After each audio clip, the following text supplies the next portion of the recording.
Good day, everyone. Marcela Grobet here, sharing with you this second part of what I have called the year-end syndrome. And this is going to help us reflect how I can make my dreams come true.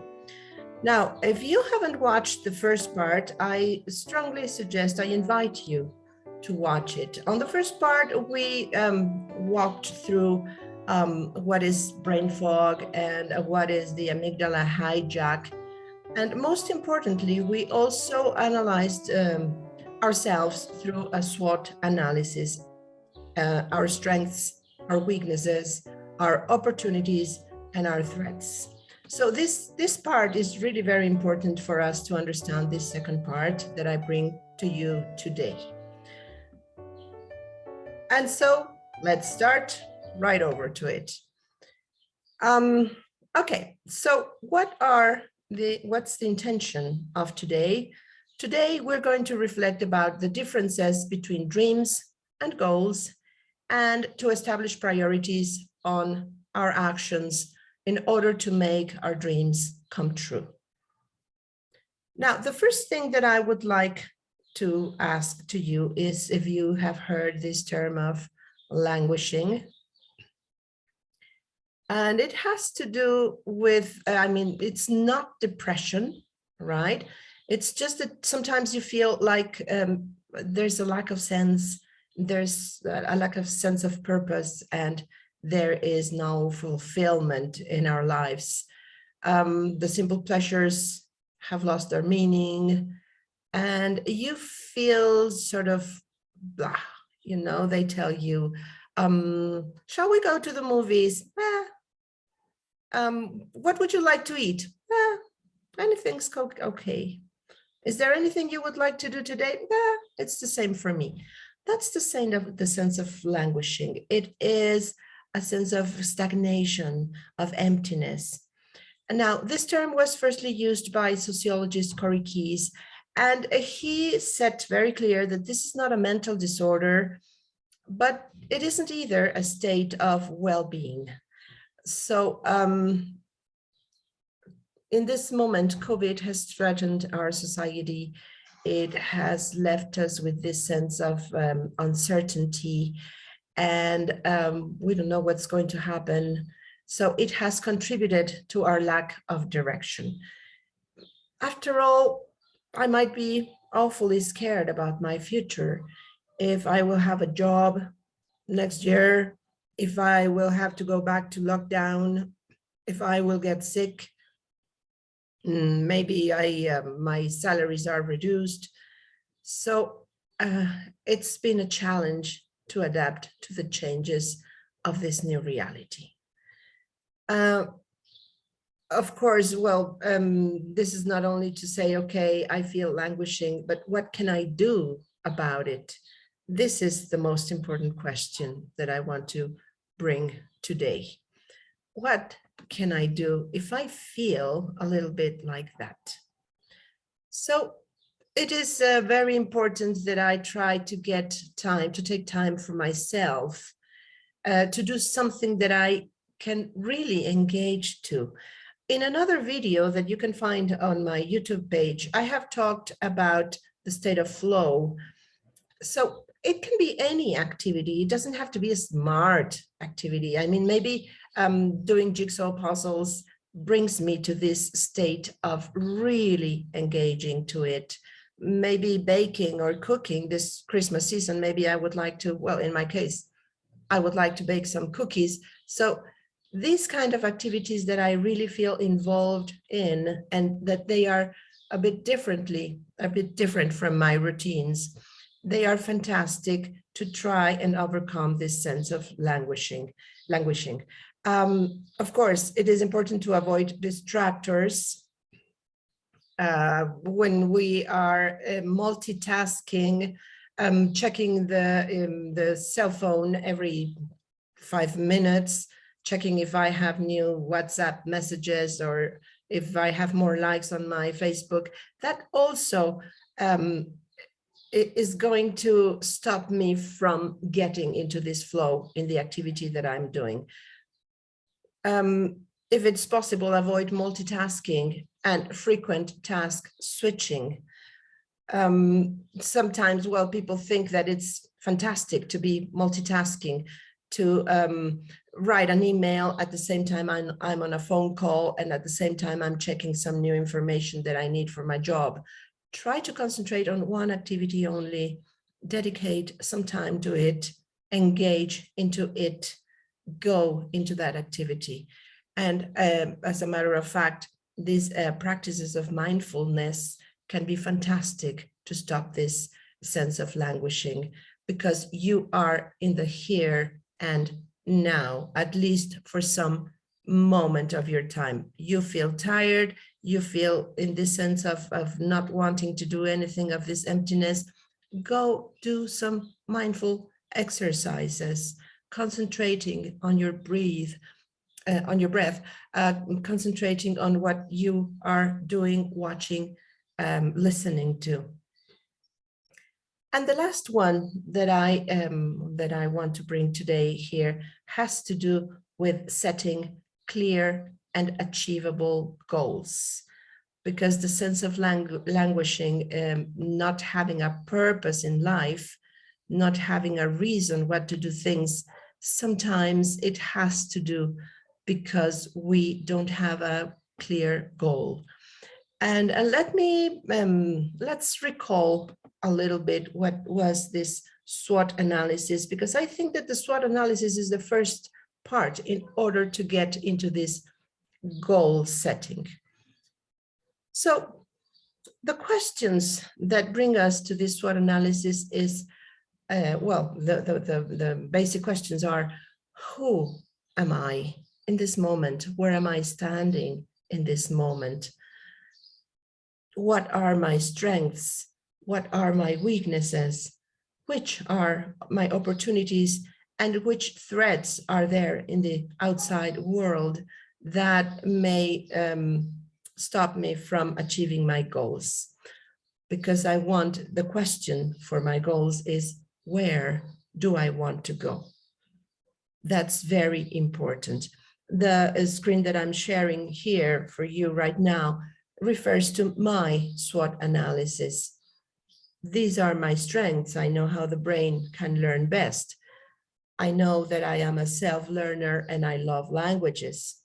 I know that I'm well organized and fluent in Spanish, in English, and in French. And I know a little bit of Brazilian Portuguese. So I'm doing this SWOT analysis in order for you to reflect, maybe if one of your goals is to learn a new language or to improve a language that you already speak. How can you do this very concretely in order to set goals that are achievable for you in the 22? Of course, I am aware of my weaknesses, that it's very difficult for me to change habits and stick to them. Sometimes I feel like there's a lack of commitment. I start something and then I don't finish it, and then I jump to something else. That's a problem with me. And so what I need to do is to ask myself, what can I do? What steps can I take in order to change these weaknesses into strengths? What opportunities do I have there for me in order to achieve my goals? Well, because my goal in this moment, what I'm thinking of, is to learn Portuguese. Well, I know a little bit, but I want to learn it better. So what are the opportunities? One of them, of course, is that Portuguese is very similar to Spanish, very similar to French. So that's an advantage for me. There are many, many apps, and the internet is a fantastic space to self-learn a language. I also have a book, so this is fantastic. I can strengthen my knowledge through the books and through the apps and through the internet. And another fantastic opportunity that I have is that I know neurolanguage coaches who can help me achieve this goal. Well, I really believe in this neurolanguage coaching because it really has proven to be a fantastic way to strengthen my knowledge. which are my threats? Of course, the time, because I have too much work. So I will have to organize my schedule in order to find the time to do all the tasks. Well, the money, because if I hire a neuro language coach, I know it's going to cost me. If I feel tired, if I don't feel like having the enough energy to do these activities, and well, as I mentioned, the excess of work that I have. So I will really have to organize my schedule, to change my habits in order to find time to do this and to achieve it. And well, the lack of commitment, maybe I will have to do some sort of challenge. I don't know, 3-month challenge, 6-month challenge. We will talk this a little further on. So this is my SWOT analysis. But now, what I would like to tell you is one very important step in order, or element in order to achieve my goal, is motivation. If I am really motivated, then I will be able to achieve my goals. And for this purpose, I want to share with you a story. Actually, you can read it on my blog, on my webpage. I'm going to tell you about this girl. Well, her name is Daniela.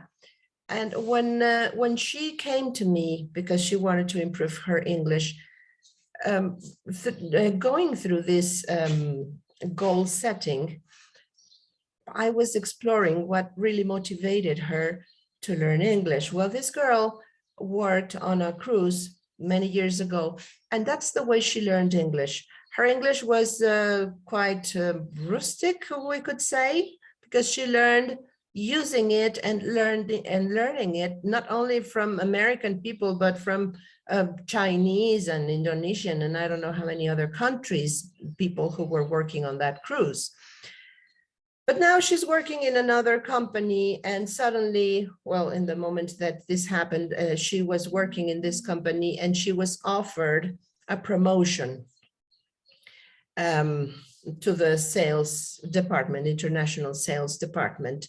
So we were talking about this, and when I asked her, how do you see yourself in, let's say, 2 years?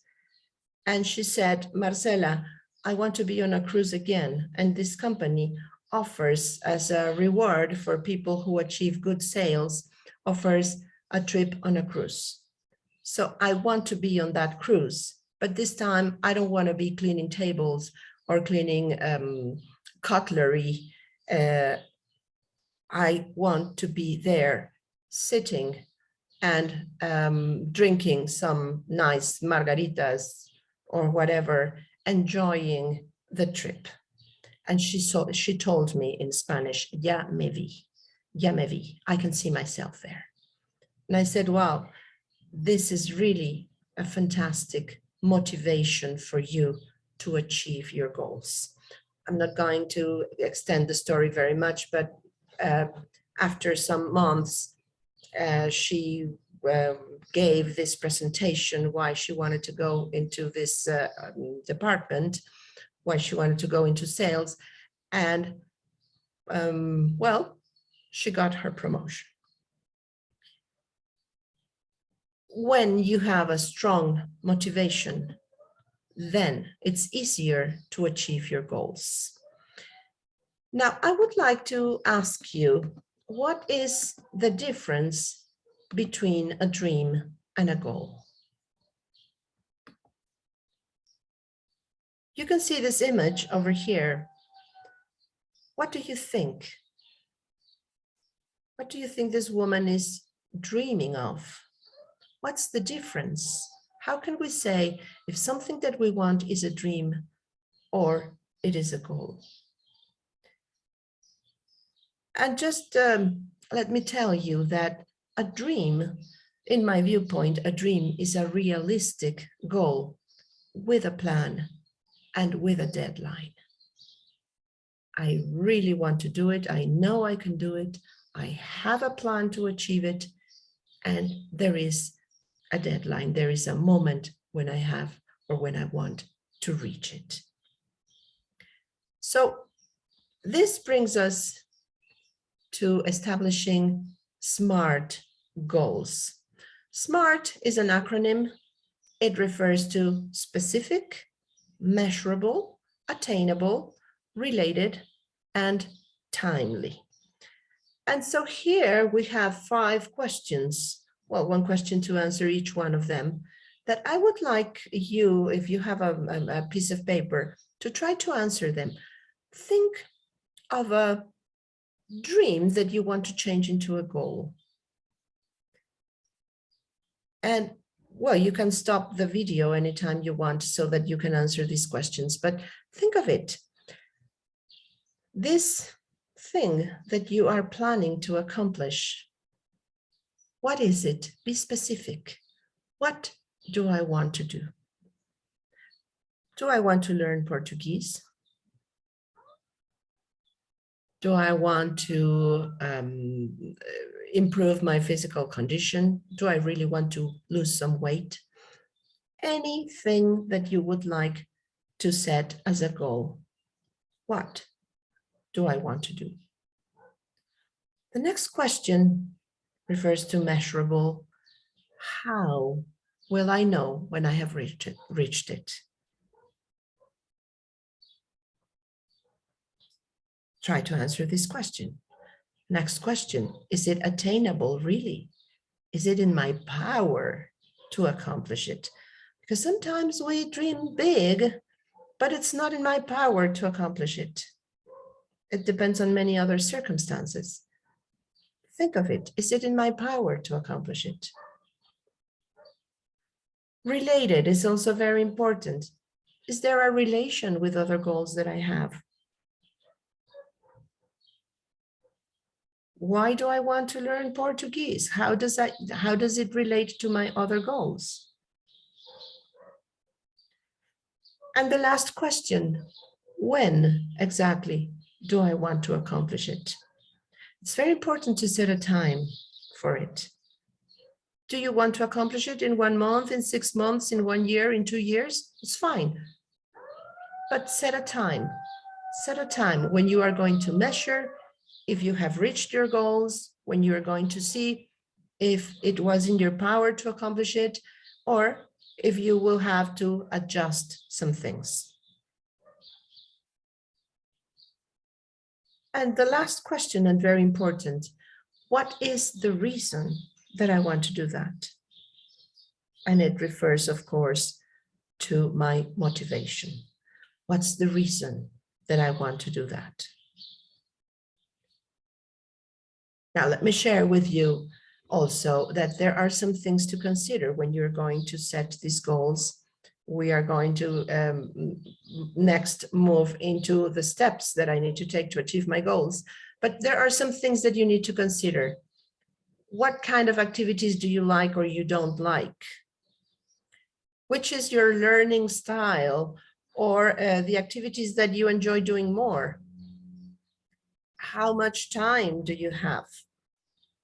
Maybe you are too busy, so be realistic about this. Do you have 15 minutes a day or 2 hours a day to accomplish your goal?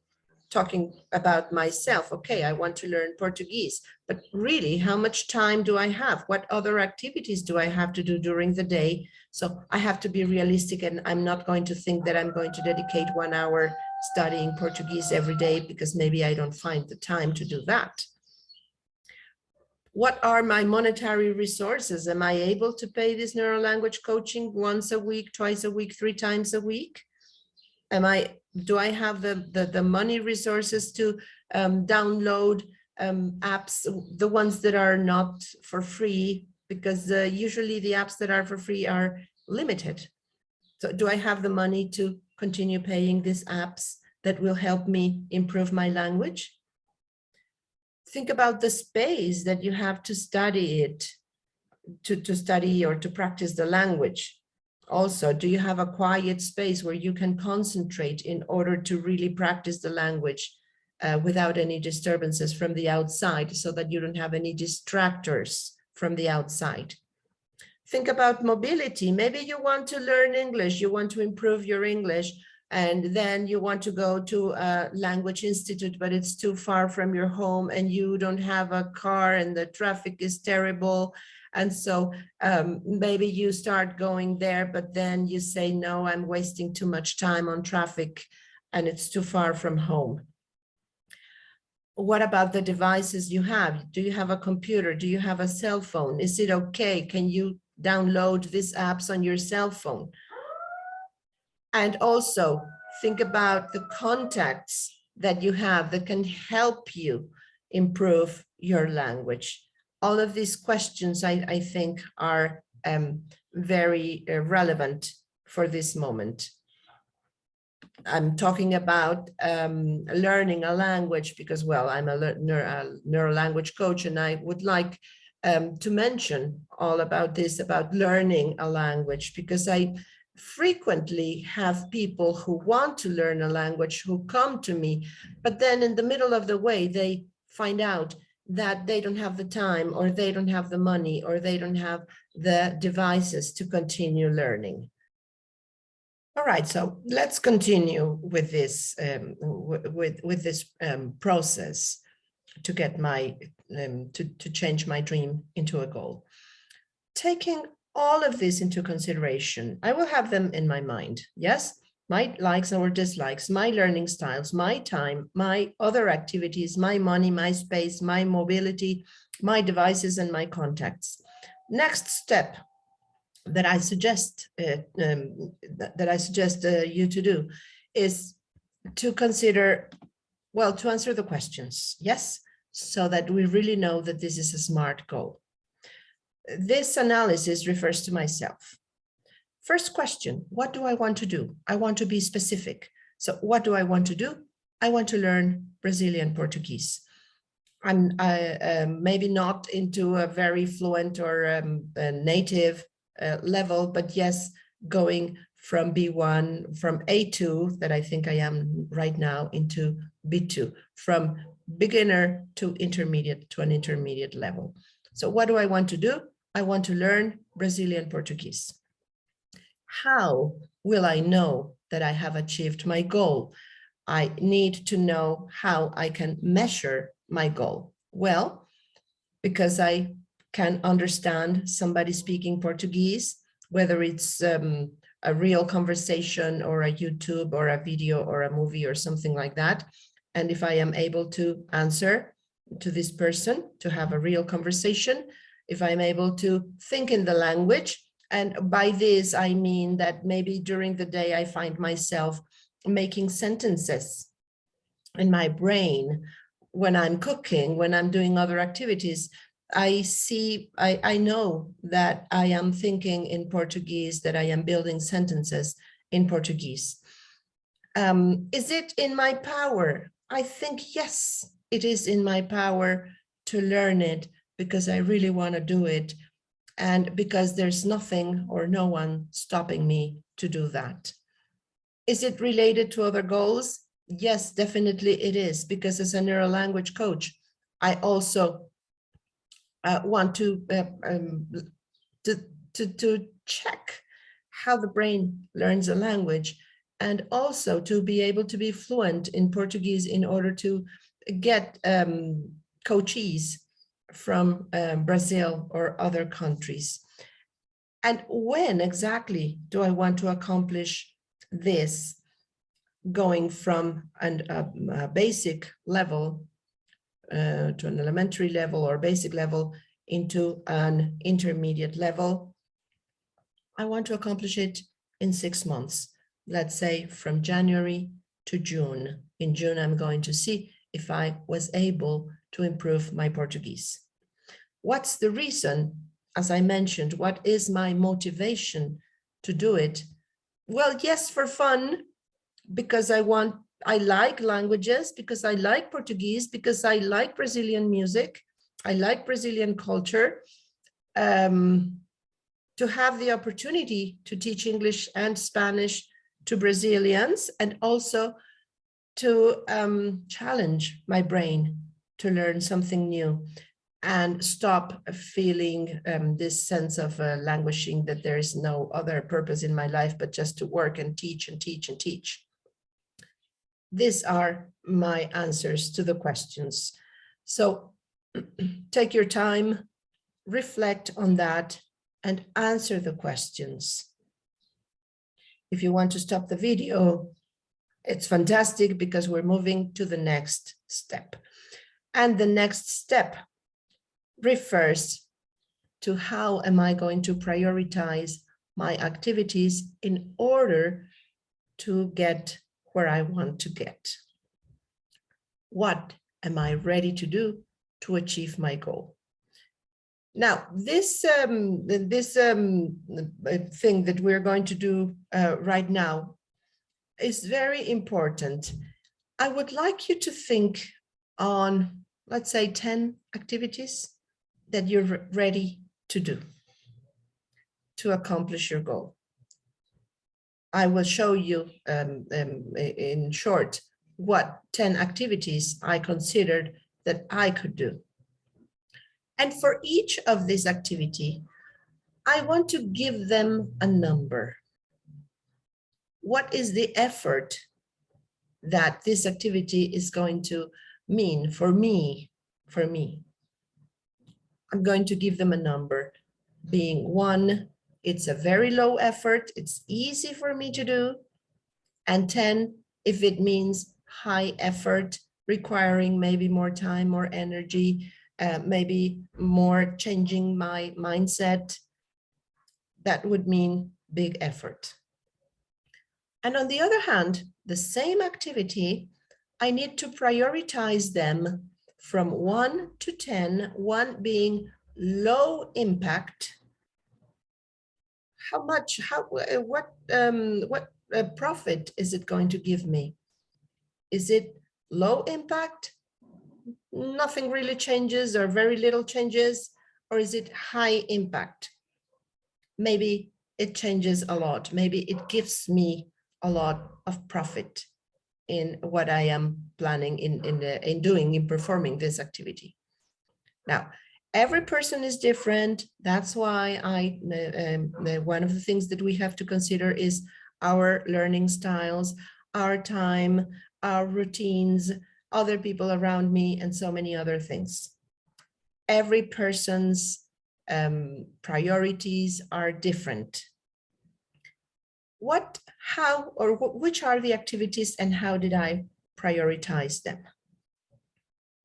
First, I considered practicing with an app or with YouTube, anything that is free. It would mean like in intermediate, I gave them a number 6. Why? Because maybe I get bored, or maybe I don't have much time to do it, to using these apps. The impact, it might be good, but not very good because there's a limit in these apps. I don't have anybody giving me feedback. I don't have, usually they are for vocabulary or for easy sentences. It depends on the app, of course. It depends if you're willing to pay for it. But basically, yes, they cause an impact on me, but maybe not very much. What about watching movies or series or talks?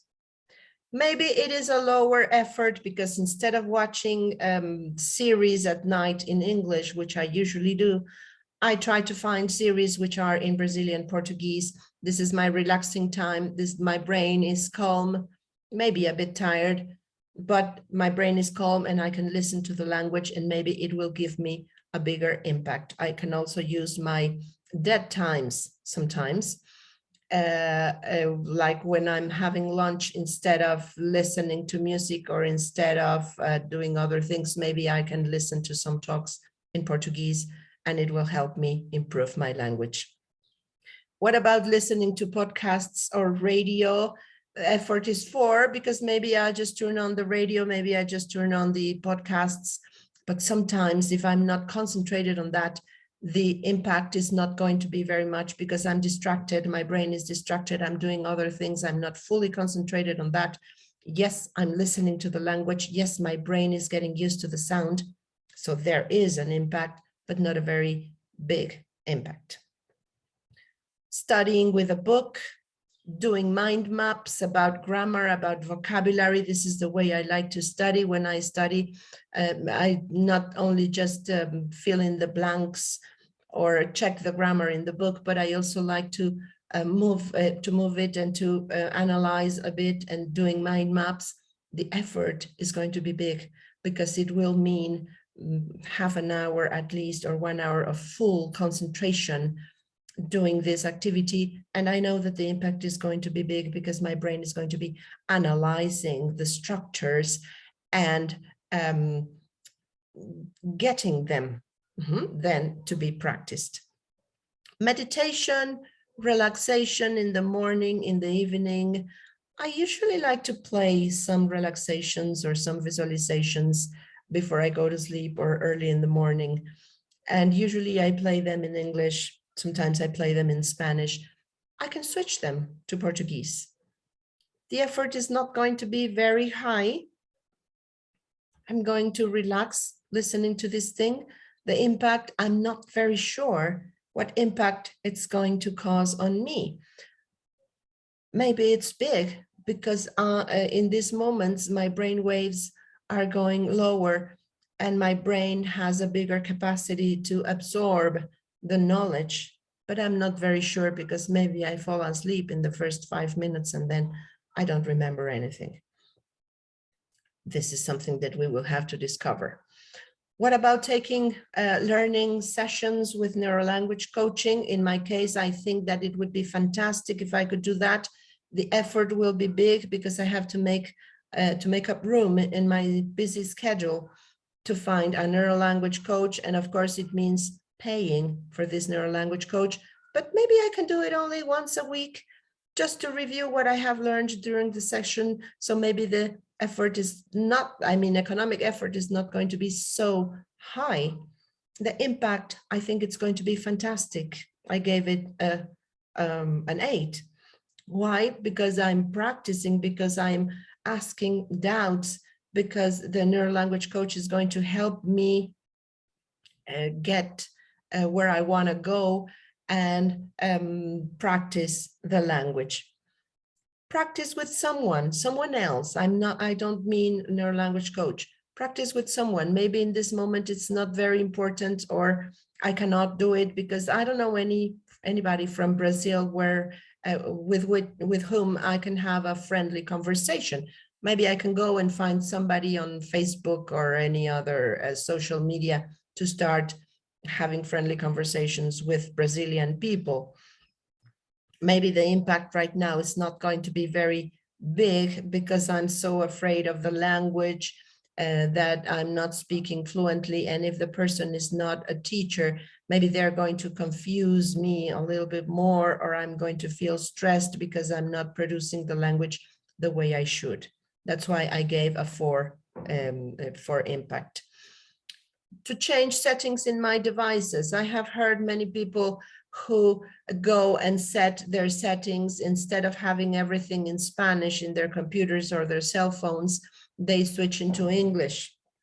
I think this is fantastic in some situations, not in my case. I think it's going to be more problematic for me because since I teach English, I prefer to have all my settings in English so that I can move faster in internet and all my devices.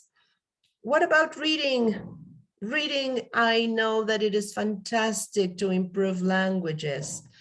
The first time that I was studying Portuguese, I read The Little Prince in Portuguese.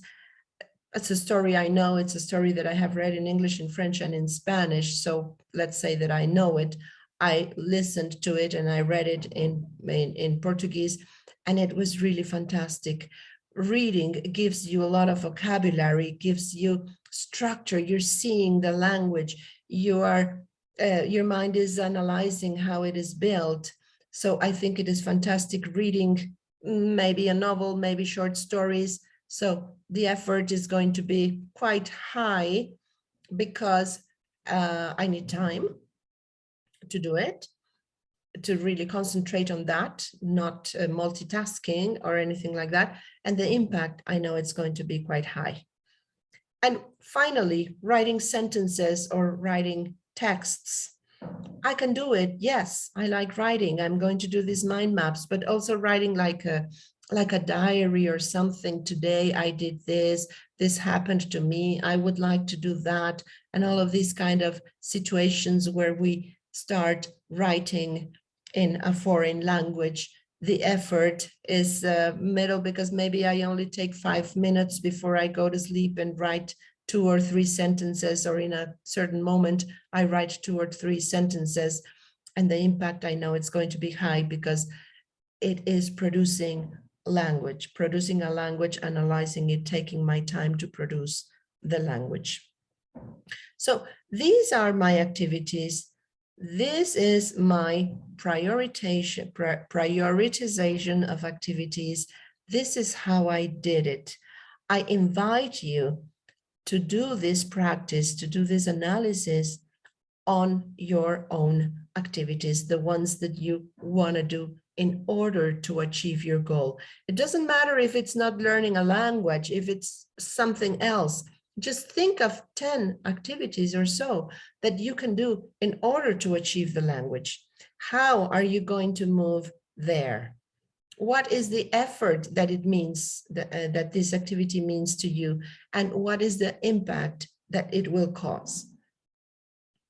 So now that we have this, analysis, what we are going to do is to move them into a matrix. Now, this action priority matrix was first coined by Stephen Covey in his book, 7 Habits of Highly Efficient People, a book that he wrote in 1989 or so. It might differ a little bit, but more or less, this is what, or how he organized these activities and how he established this action priority matrix. Now you see on the Y line, we have the low impact in the bottom from 1 to 5, and the high impact from 6 to 10. This can be adjustable, of course. And then on the x-axis, we have the low effort on the left side, and we have the high effort activities on the right side. First square, it says quick wins.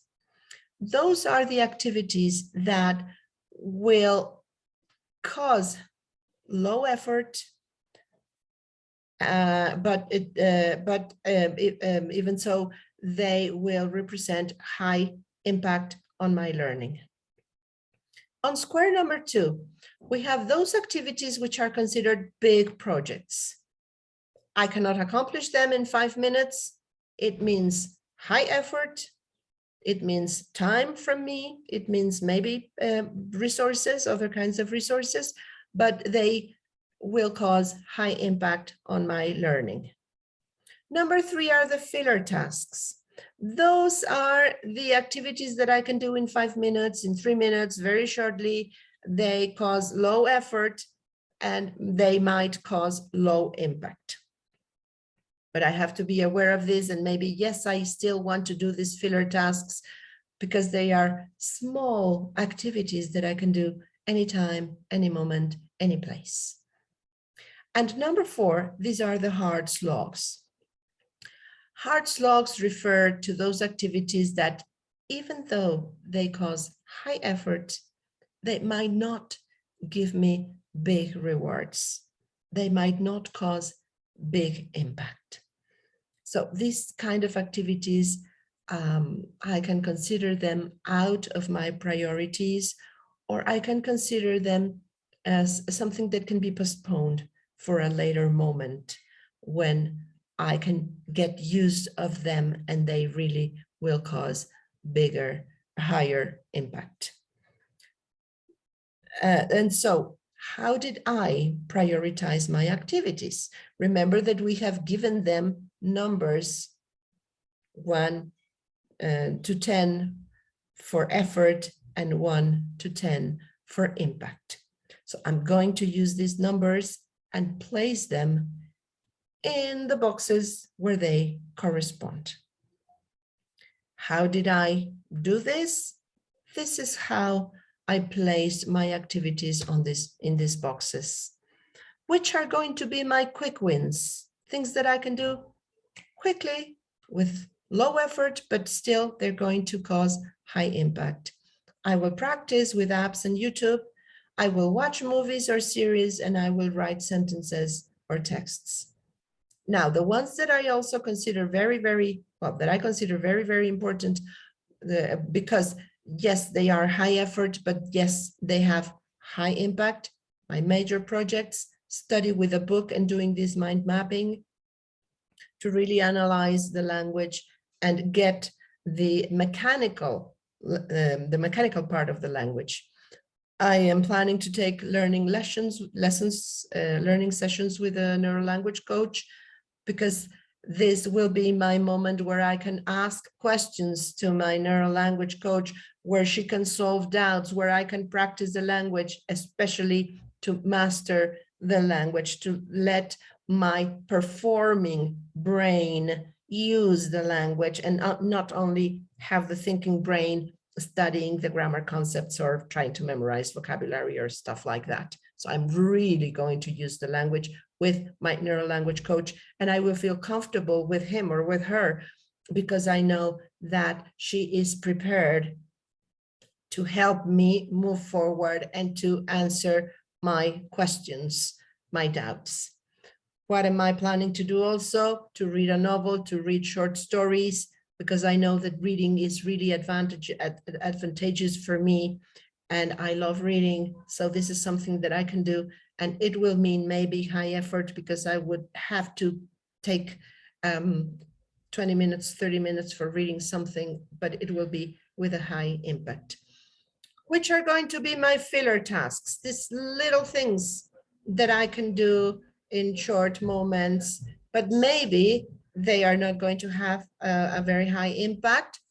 To listen to podcasts, to listen to the radio in some moments, just to get my ear used to the sound of the language, to listen to meditations, relaxations, and I forgot to include also as a filler task, to listen to Brazilian music, which I like, and maybe I can learn some songs, and maybe I can sing along, and maybe I can have fun listening to this great samba and other kinds of Brazilian music.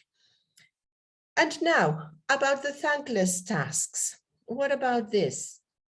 I don't think I will get anything about changing the settings on my devices. This is going to be, for me, a waste of time, and maybe it will make things more complicated for my other activities.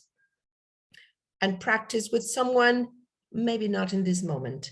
Maybe in 3 months, I can adjust these activities, and maybe then I can get somebody to practice with in a friendly way. But not for the moment. So I consider this a thankless task or a hard slog. In some places it's called a thankless task. Some other places call them a hard slog, something that in this moment it is high effort, but it doesn't represent a very high impact either. And so this action priority matrix, I think that it is fantastic because it really helps me see what I can do, how I want to do it. And from here, the next step maybe would be to check on my schedule what moments I am going to dedicate to do this thing. Just to conclude over here, something that I heard some days ago, and I had heard before, but it was a reminder for me about these micro habits. We don't need to think of a big habit. We can start with micro habits that will become bigger habits later on. So maybe I can start with micro habits like these relaxations, micro habits like dedicating 10 minutes, I don't know, before I eat, perhaps for my lunch break, to practice with an app, to practice with a YouTube. And having these micro habits will get me where I want to go. So I really appreciate you listening to me, watching this video.